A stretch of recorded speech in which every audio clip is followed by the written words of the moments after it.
जय हिंद दोस्तों अगर आप पीएससीएल इंडिया के निवेशक हैं और अगर आपने पीएससीएल इंडिया में अपने पैसे निवेश किए हुए हैं, आज तक आपको पीएससीएल इंडिया का रिफंड नहीं मिला है, तो आपके लिए एक गुड न्यूज है। सेबी पीएससीएल की तरफ से पीएससीएल इंडिया का एक नया पब्लिक नोटिस जारी किया गया है, जिसके अकॉर्डिंग आप पीएससीएल में कुछ अपने स्टेप्स रिफंड के लिए ले सकते हैं। अपना कुछ डिस्क्रिपेंसी जो है एप्लीकेशन में उसे आप कर सकते हैं सही, और पीएससीएल रिफंड के लिए अप्लाई कर सकते हैं। आइए देखते हैं कैसे आपको इस पब्लिक नोटिस के अनुसार अपने पीएससीएल रिफंड के लिए प्रोसेस करना है। सबसे पहले आपके सामने जो वेबसाइट शो हो रही है sebi.gov.in, इस वेबसाइट पर आपको आ जाना है। इस वेबसाइट का लिंक मैं आपको डिस्क्रिप्शन में दे दूंगा। यहां पर आने के बाद आपको एक चीज मिलेगा, पब्लिक नोटिस 20 फरवरी 2024 का। ये पब्लिक नोटिस है। ये नया पब्लिक नोटिस 20 फरवरी 2024 को निकाला गया है। ये दो फॉर्मेट में अवेलेबल है, हिंदी और इंग्लिश में। तो जिसमें आप चाहें उस फॉर्मेट में आप इसे डाउनलोड करके देख सकते हैं।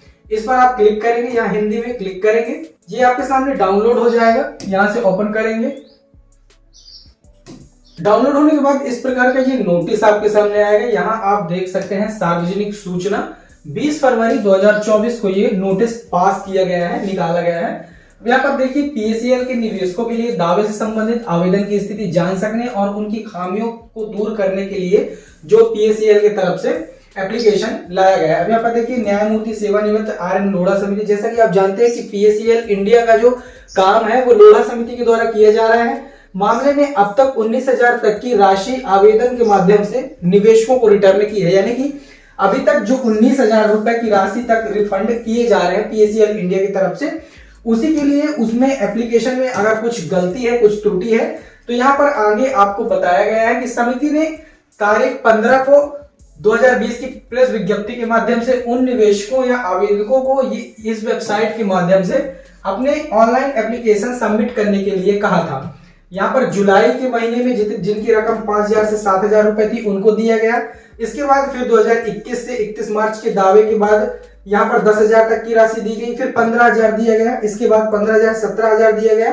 अब ये राशि बढ़ के 19,000 रुपए कर दी गई है। तो यानी कि इसका मतलब ये है कि अब इसे 19,000 रुपए तक का रिफंड पीएससीएल इंडिया से आपको मिलेगा। मेन बात यहाँ पर यह है कि 19,000 रुपए तक का अगर आपका पीएससीएल इंडिया का रिफंड है, अगर आपकी राशि 19,000 रुपए तक है, तो आप psclrefund.co.in में जाकर एप्लीकेशन कर सकते हैं। अब इसके लिए आप सबसे पहले एप्लीकेशन में सुधार करें। अगर आपका पहला मोबाइल नंबर लिंक नहीं है तो आप मोबाइल नंबर अपना लिंक करें। सेकेंड स्टेप में अगर आपके एप्लीकेशन में कुछ मिस्टेक हो गई है तो आप अपनी एप्लीकेशन मिस्टेक को सही करें। थर्ड नंबर में आप एप्लीकेशन स्टेटस चेक करें।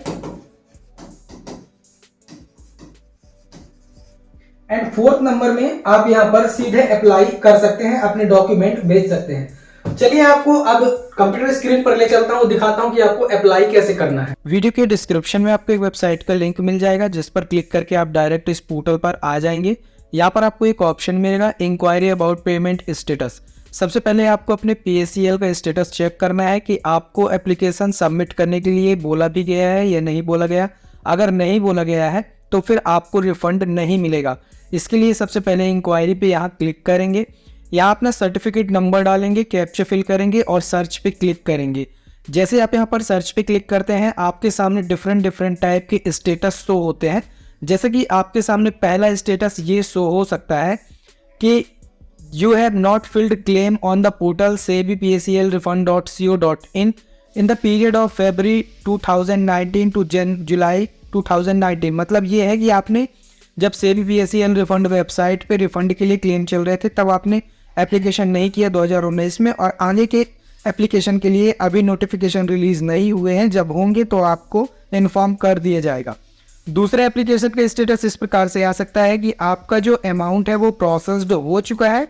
जैसे कि आप यहाँ पर देख सकते हैं, your amount has been processed and paid to your bank account. आपका अमाउंट प्रोसेस्ड होकर आपके बैंक अकाउंट में जमा किया जा चुका है।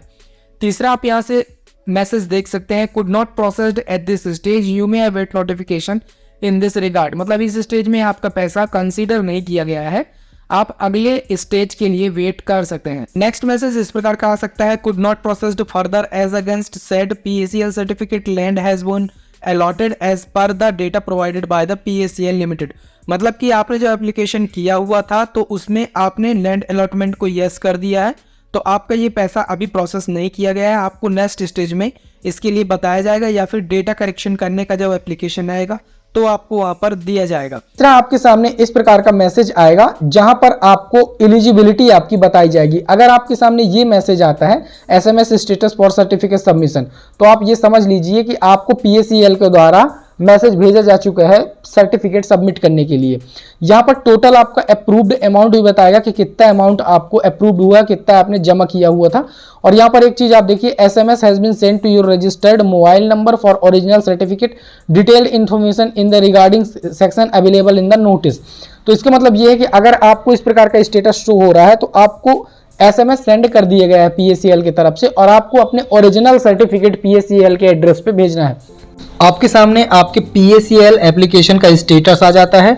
जैसे यहाँ पर देखिए हमने एक चेक किया है, तो यहाँ पर पूरा एप्लीकेशन रजिस्ट्रेशन नंबर दिखाएगा, टोटल क्लेम्ड अमाउंट दिखाएगा, कितना अमाउंट टोटल क्लेम्ड हुआ है। इसके बाद नीचे क्लेम का स्टेटस दिखाएगा। योर एप्लीकेशन जैसे इसमें दिखा रहा है, at this stage you have uploaded wrong document, please rectify bank detail. तो इसको आपको मॉडिफाई करना है, जो आपने बैंक डिटेल गलत डाली हुई है, जो सर्टिफिकेट नंबर गलत डाला है। इस प्रकार का डिटेल अगर आपके पास आ रहा है तो आपको नीचे एक बटन मिलेगा एडिट क्लेम एप्लीकेशन, इस पर आपको क्लिक कर देना है। जैसे आप इस पर क्लिक करते हैं तो आप लॉगिन पेज पर आ जाते हैं। यहाँ पर आपको लॉगिन करना है, ऊपर आपका PACL सर्टिफिकेट नंबर रहेगा, नीचे आपको पासवर्ड फिल करना है, कैप्चा फिल करके लॉगिन करेंगे। अगर आपको पासवर्ड नहीं पता तो फॉरगॉट पासवर्ड पे क्लिक करके आप अपना पासवर्ड भी फॉरगॉट कर सकते हैं। नीचे आपको फॉरगॉट पासवर्ड का बटन मिल जाएगा, वहां से आप अपना पासवर्ड बना सकते हैं। मुझे मेरा पासवर्ड पता है, मैं यहाँ पर डाल के पासवर्ड कैप्चा फिल करूंगा और इसके बाद लॉगिन पे क्लिक करूंगा। जैसे आप यहाँ पर अपना सर्टिफिकेट नंबर डाल के लॉगिन करते हैं, यूजर नेम डाल के, आपके सामने आपके एप्लीकेशन की डिटेल आ जाती है जो कि आपने पहले भरा हुआ है। यहाँ पर आपका registration number, total claim amount, ऊपर आपका सर्टिफिकेट नंबर होता है, यहाँ पर पर्सनल डिटेल्स में आपका नाम होता है। एक बार आप ये डिटेल्स चेक करेंगे, अगर यहाँ पर पर्सनल डिटेल में आपका नाम या फिर पैन कार्ड के हिसाब से आपका नाम या फिर PACL नंबर सर्टिफिकेट के टोटल सर्टिफिकेट नंबर जो भी आपने अटैच किए वो गलत है, तो इसे आप यहाँ से मॉडिफाई करेंगे। ये सारी डिटेल्स आप यहाँ से एक बार सुधार लेंगे। इसके बाद नेक्स्ट आता है डॉक्यूमेंट अपलोडेड। तो यहाँ पर 3 ऑप्शन मिलते हैं, PACL रिसिप्ट का, PACL सर्टिफिकेट का और आपकी बैंक डिटेल्स के डॉक्यूमेंट ऐड करने का। तो यहाँ पर आप एक एक करके आपके जितने भी सर्टिफिकेट्स हैं वो सारे सर्टिफिकेट ऐड न्यू के बटन पे क्लिक करके और सेव करते जाएंगे, या फिर यहाँ क्लिक हियर पे जैसे साइड में दिया है नोट, उस पर आप क्लिक करके एक बार चेक कर सकते हैं व्यू। तो यहाँ से आप डॉक्यूमेंट और अपनी सारी सर्टिफिकेट्स को चूज फाइल पे क्लिक करके अपलोड कर देंगे, डॉक्यूमेंट नंबर वगैरह डाल के, डेट डाल के, और उसमें जितना अमाउंट लिखा हुआ सर्टिफिकेट में वो आपको यहाँ फिल करना है। जितने भी डॉक्यूमेंट आप वहां पर सेव करेंगे वो सारे यहाँ पर शो होंगे। एक बार आप सारे डॉक्यूमेंट्स को यहाँ पर व्यू और डिटेल के 2 बटन मिल जाते हैं, तो आप व्यू पे क्लिक करके उन्हें देख सकते हैं। अगर आपको उनमें कुछ सुधार करना है, डिलीट करना है, तो आप इन्हें डिलीट भी कर सकते हैं। सारे डॉक्यूमेंट आपको यहाँ पर दिख जाएंगे, जितने भी आप वहां से सेव करेंगे, जितने भी सर्टिफिकेट्स हों सब कुछ आप यहाँ पर अपलोड कीजिए। इसके बाद इस कंसेंट को आपको चेक करना है, I have read agree term and conditions. तो इस कंसेंट बॉक्स को आप चेक करेंगे। इसके बाद यहाँ पर आपको एक ऑप्शन मिलेगा फाइनल सबमिट, इस पर आपको क्लिक करना है। सबमिट करने से पहले आप एक बार सारी चीजें, सारी डिटेल्स अच्छे से चेक कर लेंगे, इसके बाद ही आप फाइनल सबमिट करें। जैसे आप फाइनल सबमिट करेंगे तो यहाँ पर एक मैसेज शो होगा कि आप अगर इसे सबमिट करते हैं तो फिर आप मॉडिफाई नहीं कर पाएंगे। तो एक बार अच्छे से आप चेक कर लीजिएगा क्या सारे डॉक्यूमेंट अपलोड हो गए हैं, क्या सारी डिटेल्स सही हैं। सारी डिटेल्स एक बार कंफर्म करने के बाद यहाँ पर आपको फाइनल सबमिट करने के लिए ओके पे क्लिक करना है। आपका एप्लीकेशन फाइनली सबमिट हो जाता है और आपके सामने एक रेफरेंस नंबर जनरेट होता है, जिसका यूज करके आप स्टेटस ट्रैक कर सकते हैं, या फिर आप इंक्वायरी पे जाके तो अपना स्टेटस चेक कर ही सकते हैं। इस प्रकार से आप इसमें अपना एप्लीकेशन को मॉडिफाई कर सकते हैं। अगर कोई डिटेल गलत है, अगर आपका एप्लीकेशन में रॉन्ग डिटेल्स है, तो आप उन्हें इस प्रकार एडिट करके और रीसबमिट कर दीजिए।